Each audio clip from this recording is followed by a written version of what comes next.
Hello, you're welcome back to module 3, unlocking your genius self. This is the second video of that module. In the first video I talked about what it means to be a genius. I made mention that the common or usual definition of a genius based on cognitive ability or innovative and inventive manifestation is actually a myopic view of being a genius. You see, a genius is anybody that is able to discern his true self and live by that. So you can become a genius as a graphics designer if that is the trueness of what supports your strengths and weaknesses, and then you live to the trueness of that.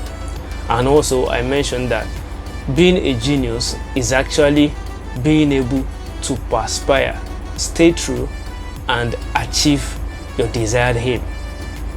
That was from the word of Thomas Edison when he said 1% inspiration and 99% perspiration is what makes a genius. So everyone is actually a genius, but a whole lot of us, or a whole lot of the world is sleeping geniuses. So in this video, I'll be telling you about some things that have killed our genius. So if you understand how our genius got dormant, how our giants got to sleep, probably we'll be able to understand and learn how to awaken the giant. Towing on the part of the fact that genius are people that are able to stay true and achieve that which they've set their mind to achieve.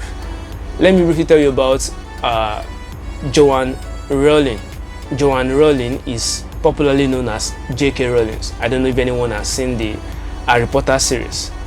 This is the woman that wrote the Harry Potter series from the first one to the 7th one.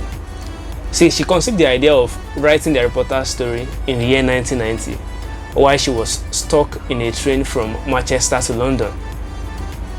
See, between 1990 when she conceived the idea of writing Harry Potter, which she did start writing on that train that day, she didn't get, or the first book didn't get published until 1997. That was 7 years after she conceived the idea. So within the space of that 7 years, she faced the death of her mother, she gave birth to her first child, and then she faced divorce from her first husband. See, she had 3 giant reasons to give up on that dream of writing Harry Potter, but she did not. Now today, she can be called a genius in the world of writing. Do you see, it wasn't about the idea to write Harry Potter. It was actually more about the perseverance, the perspiration to stay true and bet that phenomenal book, Harry Potter. 7 years, she had enough excuses to drop by, but she did not. She stayed true. So in unlocking your genius self, you must learn the power to stay true. See, if you want to live the trueness of you, you'll be faced by several obstacles. This is alike for every man, or every man I should say. You will face challenges, but it is about how well you can stay true. That's what brings you up as a true genius. See, everybody is trying, everybody is putting effort in whatever degree you want to put it to. Everybody is putting efforts, but what is actually celebrated is success. So what actually ends up to make you a genius is actually the success. But between where you are now and that success, there's a bridge of hard work, there's a bridge of consistency, there's a bridge of perseverance, there's a bridge of resilience. So these are ingredients you must input into what you do, into living your true self, that will actually turn you out to become a true genius. So now to the things that hold us back from expressing our true genius. See, I also quoted someone that said that our genius is actually, or we exhibiting our genius is actually us bringing back our childhood at will. I told you about a child not being afraid of failure. not being afraid of obstacles. A child will rather look for another way to do something. That same thing you want to do, he will still do it. If you hit a roadblock, you will actually look for another means to overcome that roadblock, which is not common to adults. So the first thing that actually inhibits us from expressing our genius is education. Someone will be wondering, oh, why did I say education? See, a lot of times we get things wrongly defined, and it's unfortunate that we're in a society or in a country where many things have been bastardized. See, education is not about restriction. Education should actually be about liberation. But unfortunately, our educational system has actually portrayed more of limitation, more of barriers, more of regulations, instead of them giving us an ability to break free.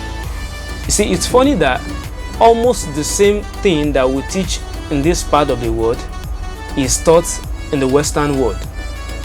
But the difference is the approach, how it is being taught. See, we are taught here with a mindset of limitation, whereas they are taught there with a mindset of liberation. Education is meant to liberate us, not keep us in a cage.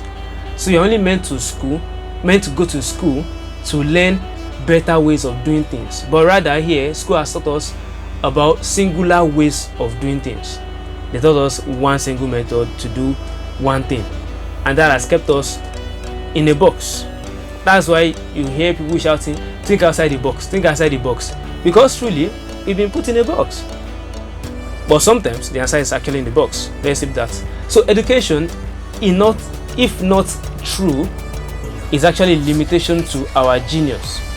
If the education you went through has limited your thinking, has made you think there's only one solution to problem, then it's a problem.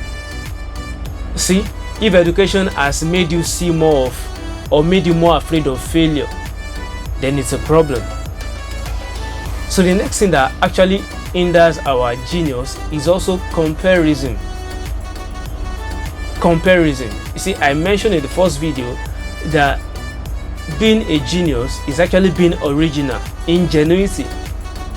That is, you must realize that you as a person, you are original, you are unique, you are special, and then you are full.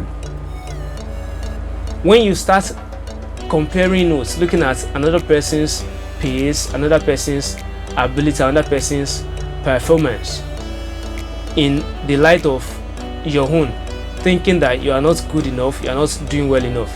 You see, the whole problem of us defining being a genius as intellectual ability or having a superior cognitive ability is actually born out of inferiority complex. When someone thinks he is not as intelligent as the other person, then he start calling the other person a genius. Then you start feeling that you are not a genius.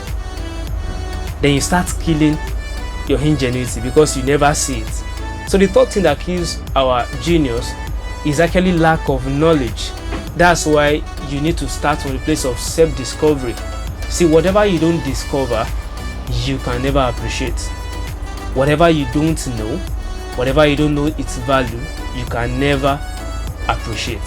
So if you don't first understand that you have unique abilities, you have unique places of function, then there's no way you can see yourself as a genius.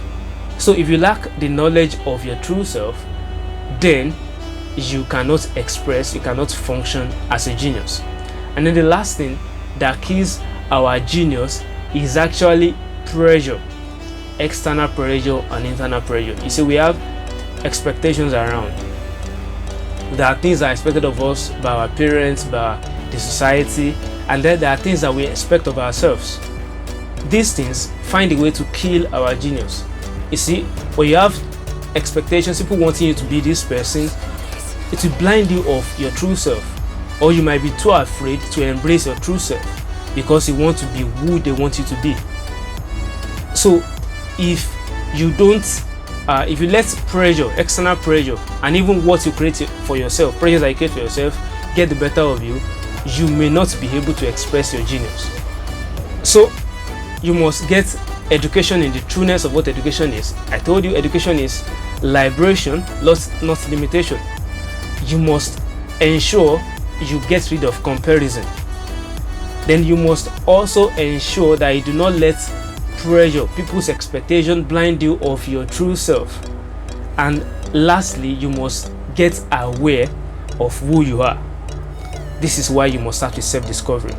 I mentioned in the first video that you may have to go back to the first module and go back over that assessment and be certain to uncover who you are. This will help you in unlocking your genius.